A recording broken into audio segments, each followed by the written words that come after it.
નમસ્કાર દર્શક મિત્રો, લોકમત ન્યૂઝ ચેનલમાં હું ભૂમિ મહેતા આપનું હાર્દિક સ્વાગત કરું છું।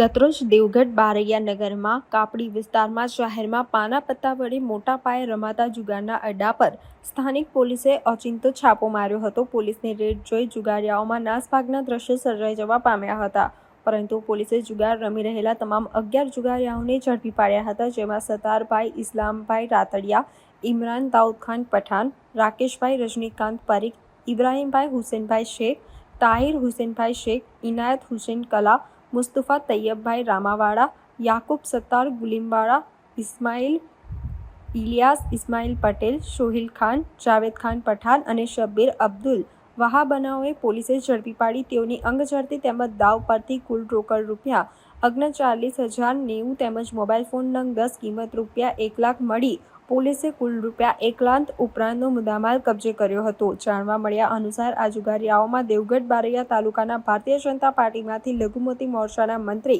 ઇમરાન દાઉદ ખાન પઠાણનો પણ સમાવેશ થાય છે। આ લઘુમતી મોરચાના મંત્રીનો સમાવેશ થતાં દાહોદ જિલ્લા ભારતીય જનતા પાર્ટીમાં સ્તબ્ધતા સાથે ચકચાર મચી જવા પામી છે। આ સંબંધે દેવગઢ બારૈયા પોલીસે જુગાર ધારાની કલમ મુજબ ગુનો નોંધી આગળની કાયદેસરની કાર્યવાહી હાથ ધરી છે।